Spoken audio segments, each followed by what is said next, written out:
क्या आपको कभी ऐसा लगा है कि दुनिया आपके चारों ओर बिखर रही है? जैसे जीवन, परमेश्वर या खुद के बारे में जो कुछ आप सोचते थे, वह अचानक सवालों के घेरे में आ गया हो? अगर हाँ, तो आप अकेले नहीं। आज हम संपूर्ण बाइबल के सबसे गहरे और ईमानदार अंशों में से एक, अय्यूब 2:11 से अध्याय 3 तक की चर्चा करने जा रहे हैं।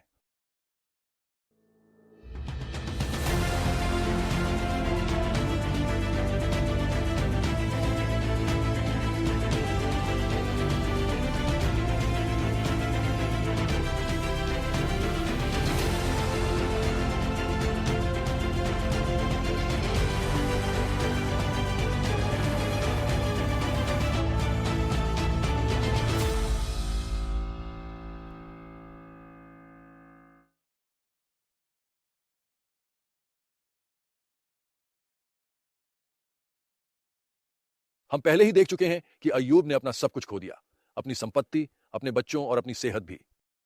लेकिन जैसे ही हम इस कहानी को आगे बढ़ाते हैं, हम कुछ ऐसा देखेंगे जो सुंदर और दिल तोड़ने वाला है।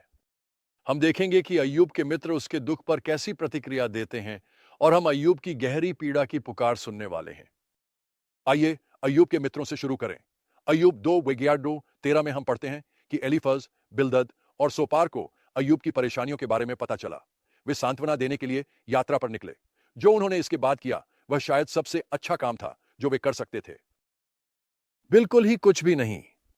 7 दिन और 7 रातों तक वे बस अय्यूब के साथ चुपचाप बैठे रहे। उनका उदाहरण हमारे लिए एक अविश्वसनीय सीख है। मैं हाल ही में एक मित्र से मिला था जिसकी पत्नी का अल्जाइमर के कारण निधन हो गया था। उसने मुझे बताया उसकी बीमारी के शुरुआत में उसने हर संभव प्रयास किया वह उसकी मदद कर सके। लेकिन जैसे जैसे बीमारी बढ़ी, उसे एहसास हुआ कि उसे जिस चीज की जरूरत थी वह उसकी उपस्थिति थी। अपने जीवन के अंतिम 4 महीनों में वह उसके साथ बैठा रहा। उसने कहा, प्रभु ने मेरे हृदय से कहा, यही तरीका है जिससे तुम्हें अपनी पत्नी की सेवा करनी है, बस उसके साथ रहो। मित्रों, जब लोग पीड़ा में होते हैं तो उन्हें हमेशा हमारे उत्तर या सलाह की आवश्यकता नहीं होती। कभी कभी उन्हें हमारी उपस्थिति की जरूरत होती है। अय्यूब के मित्रों ने इस बात को सही समझा। यह हमारे लिए एक शक्तिशाली सत्य है। लेकिन फिर हम अध्याय 3 पर आते हैं और ओह, अय्यूब खुलकर अपनी भावनाएं व्यक्त करता है। 7 दिनों की चुप्पी के बाद अंततः अय्यूब बोलता है और जो कुछ बाहर आता है वह भावनाओं का एक प्रचंड प्रवाह होता है। वह उस दिन को कोसता है जिस दिन वह पैदा हुआ था। वह चाहता है वह जन्म के समय ही मर गया होता। वह सवाल करता है कि दुख में पड़े लोगों को जीवन क्यों दिया जाता है। अगर यह आपको असहज महसूस कराता है, यह अच्छी बात है। ऐसा होना भी चाहिए, क्योंकि यहां हम एक व्यक्ति की गहरी निराशा में डूबी निर्मम ईमानदारी देख रहे हैं। और बात यह है कि परमेश्वर ने इसे अपने वचन में शामिल किया। वह चाहता था कि हम इसे देखें। क्यों? क्योंकि जब शोक गहरा होता है तो भावनाएं अक्सर बेकाबू हो जाती हैं। यही मानव स्वभाव का सत्य है और परमेश्वर का वचन सत्य है। अय्यूब कुछ भी नहीं छिपाता। वह आध्यात्मिक दिखने या बहादुरी का दिखावा करने की कोशिश नहीं करते। वह अपनी सारी पीड़ा और बिखरी वास्तविकता को परमेश्वर के सामने उंडेल देता है। और पता है क्या? यह ठीक है। यह सिर्फ ठीक नहीं बल्कि जरूरी है। यह विश्वास का महत्वपूर्ण हिस्सा है। देखिए, अय्यूब का विलाप हमें कई अहम बातें सिखाता है। सबसे पहले, अपने दर्द के बारे में परमेश्वर से ईमानदार रहना सही है। वह हमारे सवालों, क्रोध और निराशा को भी संभाल सकता है। अगला, विश्वास और संदेह एक साथ मौजूद हो सकते हैं। अय्यूब सीधे परमेश्वर को श्राप नहीं देता, लेकिन वह परमेश्वर के स्वभाव और कार्यों को लेकर कुछ कठिन सवालों से जूझता है। मानसिक स्वास्थ्य जरूरी है। अय्यूब की मृत्यु की इच्छा उस अवसाद की गहराई को प्रकट करती है जो गंभीर पीड़ा के साथ आ सकती है।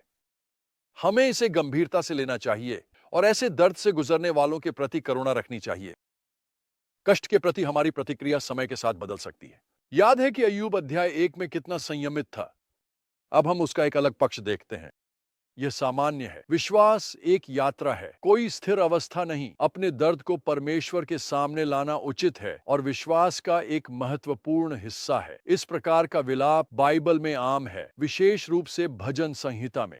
मित्रों, जो हम यहां देख रहे हैं वह अय्यूब के लिए एक लंबी और कठिन यात्रा की शुरुआत है। यह यात्रा जीवन में परमेश्वर के बारे में उसकी सभी धारणाओं को चुनौती देगी। लेकिन यह एक ऐसी यात्रा भी है जो अंततः एक गहरी और समृद्ध आस्था की ओर ले जाएगी। जाते जाते मैं आपको प्रोत्साहित करना चाहता हूं, यदि आप अंधकारमय समय से गुजर रहे हैं तो परमेश्वर से ईमानदार होने से न डरें। अपने दिल की बातें उसके सामने उड़ेल दें। वह इसे संभाल सकता है। और यदि आप किसी ऐसे व्यक्ति को जानते हैं जो पीड़ा में है, तो उपस्थिति की शक्ति को याद रखें। कभी कभी सबसे बड़ा उपहार जो हम दे सकते हैं वह बस वहां मौजूद रहना और मौन में साझा होना है।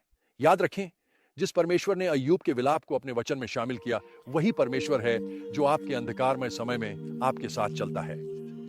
वह महान है कि आपके प्रश्नों, संदेहों व दर्द को संभाल सकता है।